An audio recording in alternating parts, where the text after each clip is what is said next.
നമുക്ക് ഗീതുവിന്റെ ഗോവിന്ദന്റെ ഇന്നത്തെ നല്ലൊരു വിശേഷം കേട്ടാലോ. അങ്ങനെ ഇന്നത്തെ വിശേഷത്തില് ഗീതു ആകെപ്പാടെ ടെൻഷനോട് കൂടിയിട്ടാണ് മുറിയിലേക്ക് ചെല്ലുന്നത്. ഈ സമയത്ത് ഗോവിന്ദ് പോയി ആശ്വസിപ്പിക്കാൻ ശ്രമിക്കുന്നുണ്ട്. കാരണം താൻ വേറെ ആരോ ആയിട്ട് പെരുമാറുന്നു എന്നൊരു ചിന്ത ഗീതുവിന്റെ മനസ്സിലേക്ക് വരുവാണ്. ഇവിടെ എല്ലാരും പറയുന്നുണ്ട്, ഇപ്പോഴും രഞ്ജു അത് തന്നെ പറയണം. രഞ്ജു ആണെങ്കിലും പ്രിയ ആണെങ്കിലും എല്ലാരും അത് തന്നെ പറയണേ. താൻ മറ്റാരെ പോലെ ചില സമയത്ത് പെരുമാറുന്നു. അതൊക്കെ ഓർത്ത് കഴിയുമ്പോൾ ഗീതിന് ഭയങ്കര വിഷമ. പിന്നീട് ഗോവിന്ദ് വന്നിട്ട് പറഞ്ഞു, നീ എന്തിനാ ഇങ്ങനെ ടെൻഷൻ അടിക്കണമെന്ന് ചോദിക്കുക. എനിക്കറിയില്ല കണ്ണേട്ടാ, ഞാൻ എന്താ ഇങ്ങനെ പെരുമാറുന്നതെന്ന്. എനിക്ക് എന്തോ കാര്യമായിട്ട് സംഭവിച്ചിട്ടുണ്ട്. എനിക്കൊരു ഡോക്ടറെ കാണണമെന്ന് പറയാം. ദേ തൽക്കാലത്തേക്ക് ഡോക്ടർ ഒന്ന് കാണണ്ടെന്ന് പറയാം. അതെന്താ കണ്ണേട്ട അങ്ങനെ പറയണേ? നിനക്കൊരു കുഴപ്പമില്ലെന്ന് പറയാം. ഇത് കണ്ണേട്ട മാത്രമേ വിശ്വസിക്കുന്നുള്ളൂ, വേറെ ആരും വിശ്വസിക്കുന്നില്ല എന്ന് പറയണം.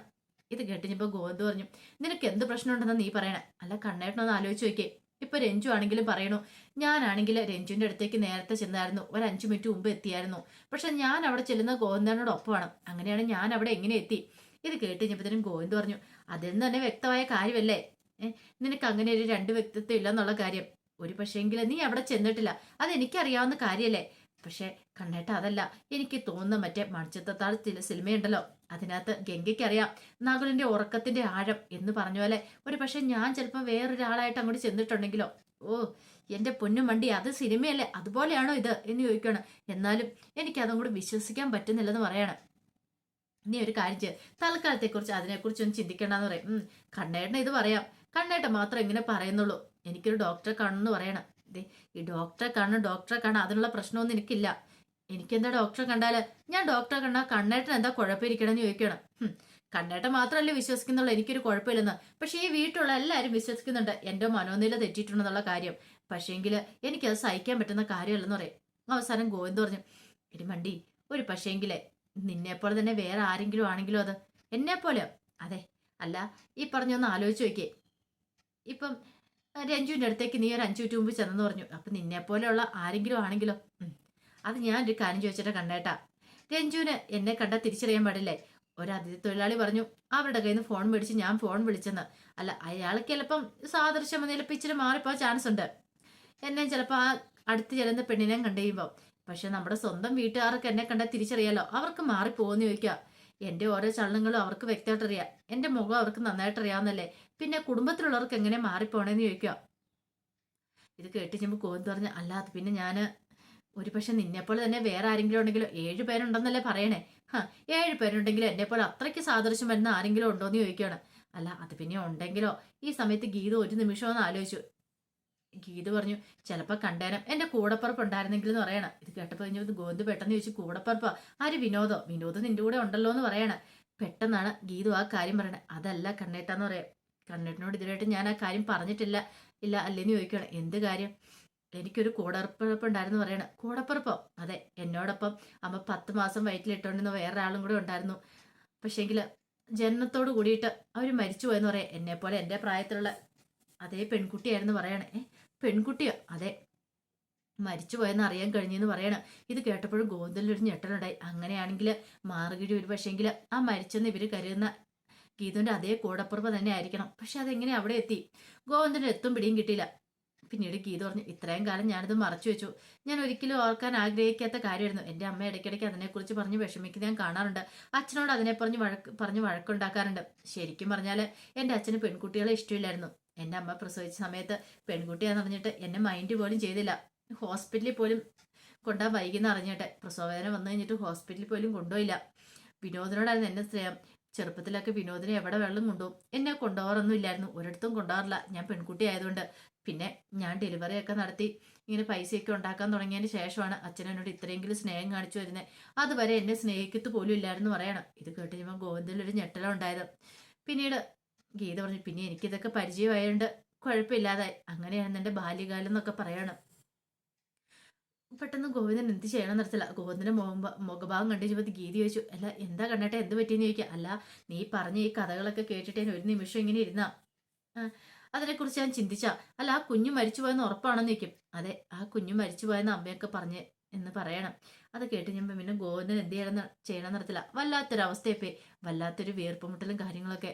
പിന്നീട് ഗീതും ഗോവിന്ദൊക്കെ അങ്ങനെ കിടക്കുവാണ്. ഈ സമയത്ത് ഗോവിന്ദന് കിടന്നിട്ട് ഉറക്കം വരുന്നില്ല. ഗോവിന്ദ് പെട്ടെന്ന് ഫോൺ എടുത്തു. അതിനകത്ത് മാർഗഴിയുടെയും പവിഴത്തിന്റെയും ഫോട്ടോ ഉണ്ട്. അതിലേക്ക് തന്നെ കുറെ സമയം നോക്കുവാണ്. ഒരു പക്ഷേ ഗീതുവിന്റെ കൂടപ്പുറപ്പ് ഇതായിരിക്കാം. പക്ഷെ എങ്ങനെ അത് അവിടെ വന്നു? അങ്ങനെയാണെങ്കിൽ സത്യങ്ങൾ അറിയേണ്ടവരുടെ വായിൽ നിന്ന് തന്നെ നാവിൽ നിന്ന് തന്നെ സത്യങ്ങൾ അറിയണം എന്ന് തീരുമാനിക്കുകയാണ് ഗോവിന്ദ്. പിറ്റേ ദിവസം ഗോവിന്ദ് എന്ത് ചെയ്യുകയാണ്, വിലാസിന്റെ അടുത്തേക്ക് പോകണം. അപ്പൊ വിലാസിനിക്ക് സത്യങ്ങളൊക്കെ അറിയാലോ, ഗീതുവിന്റെ അമ്മയ്ക്ക്. അങ്ങനെ ചെന്ന് കഴിഞ്ഞപ്പോഴത്തേനും ഭദ്രനാണ് വന്ന് വാല് തുറക്കുന്നത്. ഭദ്രനെ കണ്ടു കഴിഞ്ഞപ്പോഴത്തേനും ഗോവിന്ദ് അച്ഛൻ ഇവിടെ ഉണ്ടായിരുന്നോ എന്നൊക്കെ ചോദിക്കുകയാണ്. എന്നിട്ട് അങ്ങോട്ട് അകത്തേക്ക് കയറി. ഈ സമയത്ത് വിലാസിനെ ഇറങ്ങി, മോനോ, ഞാൻ കരുതി ഗീതവും കൂടെ കാണുമായിരിക്കും.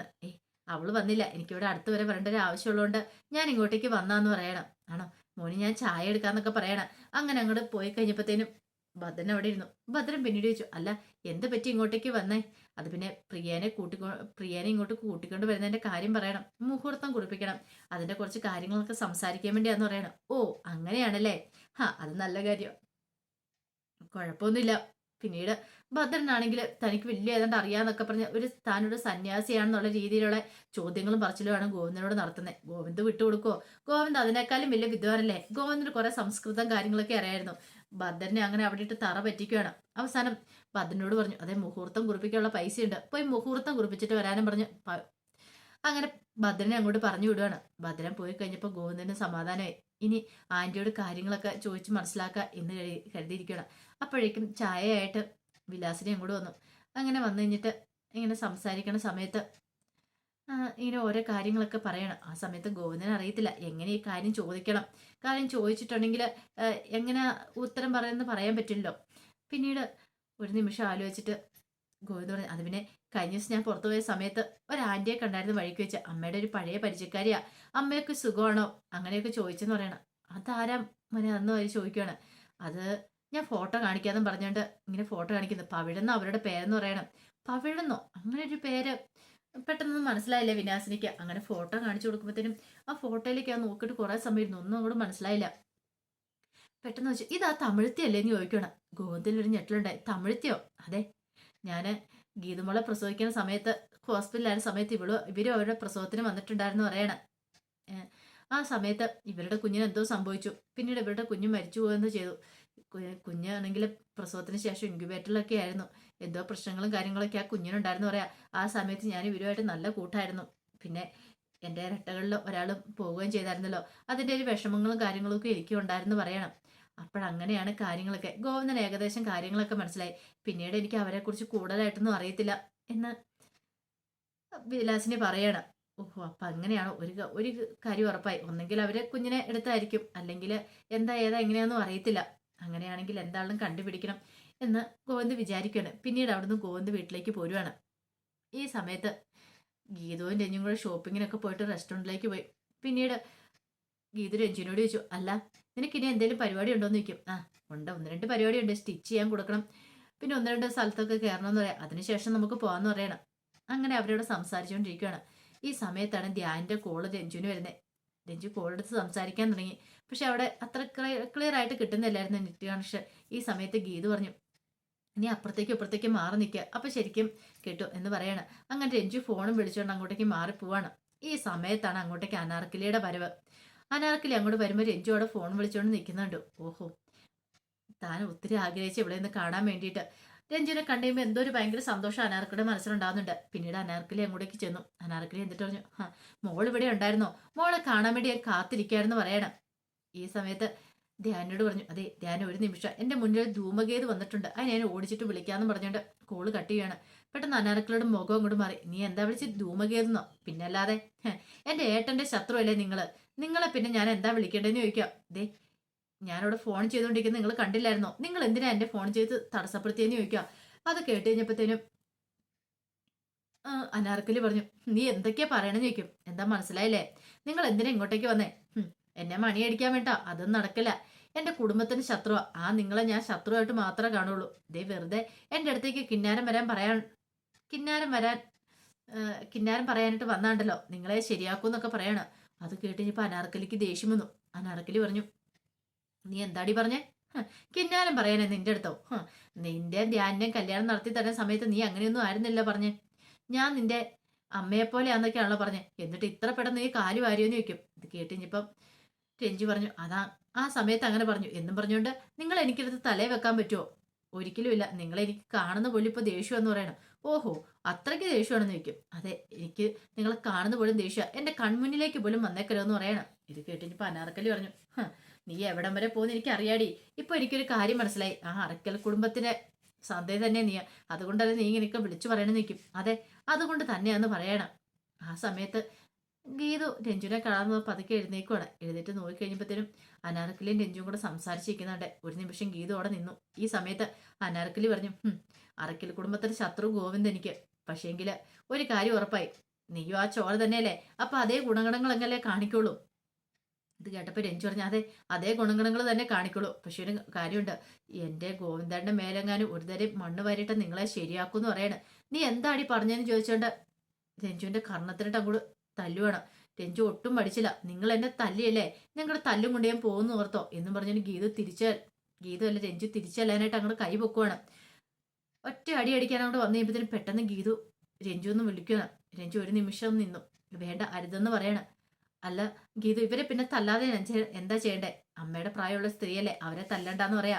ഗീതുവിന് അറിയാലോ അത് സ്വന്തം പെറ്റമ്മ എന്നുള്ള കാര്യം. അപ്പൊ അങ്ങനെ തല്ലിയിട്ടുണ്ടെങ്കിൽ അത് ഏറ്റവും വലിയ ബുദ്ധിമോശമാണല്ലോ എന്നുള്ള രീതിയിൽ, അല്ലെങ്കിൽ അത് ശരിയായ ഒരു കാര്യം അല്ലല്ലോ എന്നുള്ള രീതിയിലാണ് ഗീതു തടയുന്നത്.